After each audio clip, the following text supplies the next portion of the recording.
There are all kinds of barriers, I think, to people making changes. I mean, one is that, is the fear of taking the risk, and will it work, and will it look foolish if it doesn't work.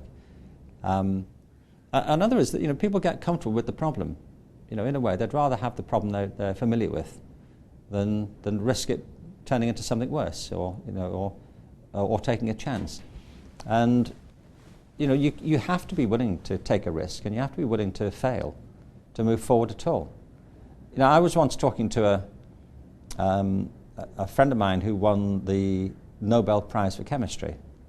I don't mean to imply that I hang out with people who win Nobel Prizes all the time, but it was the case.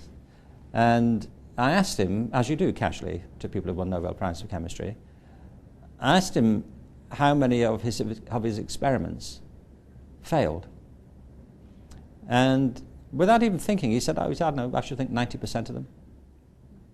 He said, but that's normal in science. He said, but actually, failure is not the right word for it, because it's not that they failed and I failed or it all failed.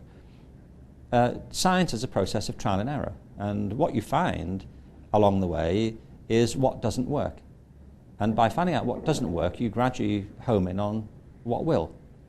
And I think that's true of every creative process, whether you're working in chemistry towards a Nobel Prize, or you're writing a poem, or you're trying to organize the timetable differently. Human life is a process of trying and failing, trial and error. But it's only failure if you give up or you're deterred by it. But if we weren't prepared to do that, then we'd still be living in caves and beating each other with bones. And actually, we still are to some extent. But if you're not prepared to risk and make mistakes, you will never progress. And I think, but it is one of the factors that prevents people making a move, because they think it'll look foolish, and if it all goes wrong, then what will they do?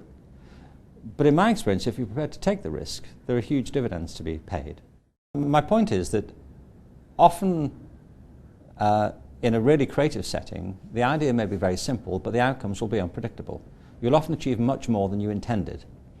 And that's the way of creative processes, providing you're open to it and you're willing to see it.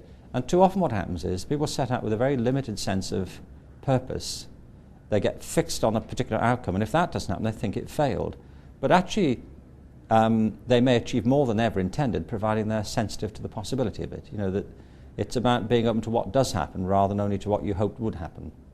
And that's the heart of a creative process to me. But it also shows that quite a small shift can have a major effect.